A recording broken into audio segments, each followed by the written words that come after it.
Hello everyone. तो आज का हमारा टॉपिक है प्रॉपर्टीज ऑफ डिकम्पोजिशन। अगर आपने अभी तक चैनल को सब्सक्राइब नहीं किया है तो जल्दी से सब्सक्राइब कर दीजिए और इस वीडियो को एंड तक देखना, क्योंकि इसके एंड में आपके लिए कुछ MDQ टाइप के क्वेश्चंस है। आइए स्टार्ट करते हैं।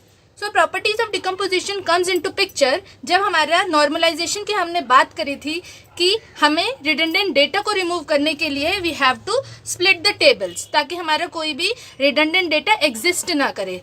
ठीक है, तो अब जब हम लोग टेबल्स को स्प्लिट करते हैं, so there are two conditions जिसका हमें ध्यान रखना चाहिए। First one is the mandatory condition, second one is not mandatory but it should be fulfilled. तो पहली कंडीशन है लॉसलेस जॉइंट डिकम्पोजिशन, जो कि मैंडेटरी है। Second one is dependency preserving decomposition. तो हम दोनों को एक एक बार देखेंगे। सबसे पहले लॉसलेस जॉइंट डिकम्पोजिशन। अब डिकम्पोजिशन का मतलब क्या कि मेरे पास एक टेबल है T, उसे मैंने ब्रेक किया into multiple tables T1 T2 Tn। ठीक है, अब जॉइन का मतलब क्या, the moment I will join all these tables then it should result back into T again. मतलब जब मैं इसे वापस ज्वाइन करूँ तो मेरे पास सेम टेबल जनरेट होना चाहिए जो कि ओरिजिनल में था। ना तो मेरे पास कोई एक्स्ट्रा टपल आने चाहिए, ना ही मेरे पास कोई टपल्स लूज हो जाने चाहिए। अगर ऐसा है तो हम इसे बोलेंगे लॉसलेस जॉइंट डिकम्पोजिशन। मतलब एक टेबल को ब्रेक किया, जब मैं उसे ज्वाइन करूँ तो it should result in the same table. This is what lossless joint decomposition से। तो इसकी मैथमेटिकल डेफिनेशन ये है कि अगर मेरे पास एक रिलेशन था R, इसे मैंने ब्रेक किया into R1 R2 Rn, then when I join them this is natural join. ये हम लोग आगे देखेंगे सीक्वेंसेस में कि कैसे जॉइन वर्क करता है। सो जब मैं इसे वापस जॉइन करूँ then it should result in the original relation. अगर ऐसा है then it is a lossless joint decomposition, else it is lossy joint decomposition. ये इसकी कुछ कंडीशंस है जिससे हम चेक कर सकते हैं कि जो हमें गिवन टेबल है क्या वो लॉसलेस जॉइन है या फिर लॉसी जॉइन है। तो उसको पहले हम बेसिक नाम से समझते हैं, तब हम लोग इसके मैथमेटिकल डेफिनेशन पे आएंगे। तो जब भी हम टेबल को डिकम्पोज करें, अगर हम उसे ज्वाइन करें तो मेरा कोई भी एट्रीब्यूट जो है वो मिस नहीं होना चाहिए। ऑब्वियसली जब सारे एट्रीब्यूट्स होंगे तभी सारी टपल्स होंगी, so there should be no attribute loss. अगर ऐसा है तो हमारी फर्स्ट कंडीशन ट्रू होगी। नेक्स्ट, उन दोनों जितने भी हमने टेबल्स ब्रेक करी है उनके बीच में कोई ना कोई कॉमन एट्रीब्यूट होना चाहिए। रीजन बीइंग, अगर कोई कॉमन एट्रीब्यूट होगा ही नहीं तो उनकी ज्वाइनिंग जो है वो पॉसिबल नहीं होगी।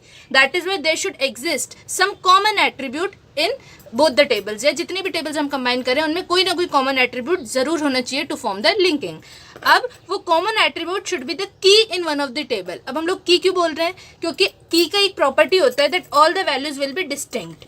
की सारी वैल्यूज डिस्टिंक्ट होती है। अगर कोई भी की होगा तो हमारे पास डुप्लीकेट टपल्स आने का स्कोप नहीं होगा। तो जब हम उसे ज्वाइन करेंगे so there will be all distinct tuples only. तो जब डिस्टिंक्ट टपल्स होंगे तो हमारे पास कोई एक्स्ट्रा टपल नहीं आएंगी, इसलिए हमारा ये वाला इंपॉर्टेंट है। अब इसके मैथमेटिकल डेफिनेशंस मैंने यहाँ पे लिखी है। जैसे जितने भी मेरे एट्रीब्यूट हैं टेबल के जो हमने ब्रेक किया, उनका अगर मैं यूनियन कर दूं तो it should result in the original table attribute. मतलब सारे के सारे एट्रीब्यूट मिलकर ओरिजिनल टेबल का एट्रीब्यूट बनाए। इसका मतलब क्या है कि there will be no attribute loss. दूसरा, अगर मैं उनका इंटरसेक्शन करूं, उनके एट्रीब्यूट्स का इंटरसेक्शन करूं, सो वो नल नहीं होना चाहिए। मतलब उनके बीच में कोई ना कोई एक कॉमन एट्रीब्यूट होना चाहिए। अब जब मैं उनका इंटरसेक्शन करूं then it should identify all the attributes of the first table या R1 रिलेशन, या फिर all the attributes of the other relation. मतलब क्या कि जो भी इंटरसेक्शन में आया है या तो वो पहले रिलेशन के एट्रीब्यूट्स को आइडेंटिफाई कर ले या दूसरे को। That is it should be key in either the first relation और द सेकेंड रिलेशन। तो इस तरीके से हमारी कंडीशंस फॉलो होती हैं। आइए इसका एक एग्जाम्पल देखते हैं। तो इस एग्जाम्पल में हमें क्या दे रखा है, एक रिलेशन R है जिसके अंदर एट्रीब्यूट्स है हमारे ABCDEF। हमारे पास फंक्शनल डिपेंडेंसीज जो रिलेशन की दे रखी है वो है ये 3, और हमारे पास डिकम्पोजिंग रिलेशंस दे रखे हैं RI ABC ADE and BF। हमें बोला है कि आइडेंटिफाई करो वेदर इट इज़ लॉसलेस और लॉसी। तो हमें अभी चेक करना है लॉसलेस और लॉसी के लिए। तो सबसे पहले हम लोग चेक करेंगे कौन कौन से रिलेशंस को हम लोग कंबाइन कर सकते हैं। तो पहले तीनों रिलेशंस की हम लोग की फाइंड कर लेते हैं, वेदर इट इज़ कौन सी की इसमें आ रही है। तो R1 रिलेशन मेरा ABC है यहाँ पर, इसके अंदर कौन सी फंक्शनल डिपेंडेंसी तीनों में से होल्ड कर सकती है, ये वाली। तो अब हम लोग ने इसकी की आइडेंटिफाई करनी है। की कैसे आइडेंटिफाई करते हैं, एट्रीब्यूट का क्लोजर लेकर। तो ए क्लोजर यहाँ पे A आएगा, B closure is B, A B का क्लोजर ए बी आइडेंटिफाई करेगा, एंड सी। तो इस वाली रिलेशन की हो गई हमारी ए बी। सिमिलरली अगर हम लोग R2 रिलेशन की बात करें, R2 रिलेशन में मेरा है ADE। तो ए डी ई के अंदर कौन सी फंक्शनल डिपेंडेंसी होल्ड हो रही है, A tends to D E. तो ए क्लोजर अगर हम लोग निकालें, A closure is A D and E, so A हमारी एक की हो गई है इस वाले रिलेशन में। नेक्स्ट R3 के अंदर हमारा कौन सा रिलेशन है, बी एफ। बी एफ के अंदर अगर हमारी फंक्शनल डिपेंडेंसी कौन सी होल्ड करिए, बी टेंड्स टू एफ, और बी का क्लोजर अगर हम लोग निकाले तो बी एफ, तो हमारे इस रिलेशन में की हो गई है बी। अब हम लोग चेक करेंगे कि हम कौन कौन से रिलेशन को कंबाइन कर सकते हैं। सो क्या हम लोग R1 और R2 को कंबाइन कर सकते हैं?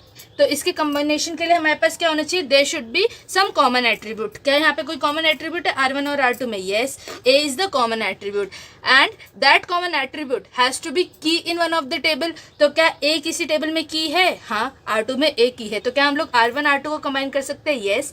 सो हमारा एक पहला रिलेशन हो गया R1 R2, R12 मैंने कर दिया, जिसके अंदर एट्रीब्यूट्स आएंगे A B C and D E।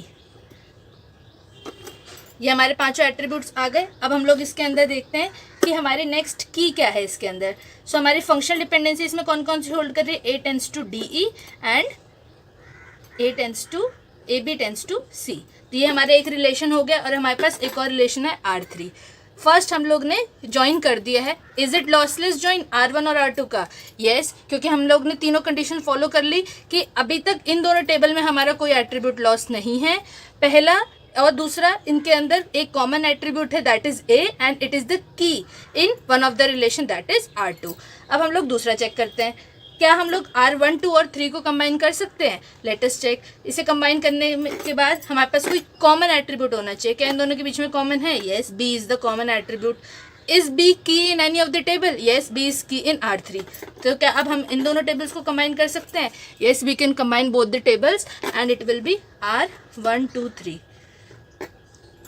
Attribute कौन कौन से आएंगे, A B C D E and F।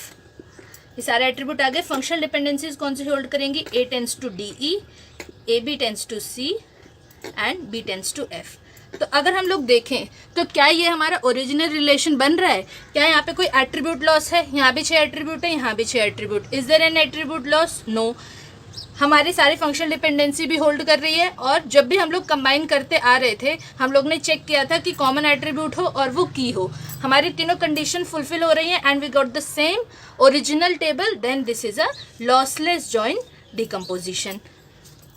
आपके लिए 2 क्वेश्चंस लिए हैं, ये आपके प्रैक्टिस क्वेश्चंस हैं। आपको ये बताना है whether the decomposition of these 2 tables are lossless और लॉसी। तो ये आपको जल्दी से कमेंट करके बताना है, इससे आपकी प्रैक्टिस भी होगी and you will get to know whether you got the concept और not. So this is for practice. जल्दी से कमेंट करके मुझे बताओ वेदर दीज 2 आर लॉसलेस और लॉसी।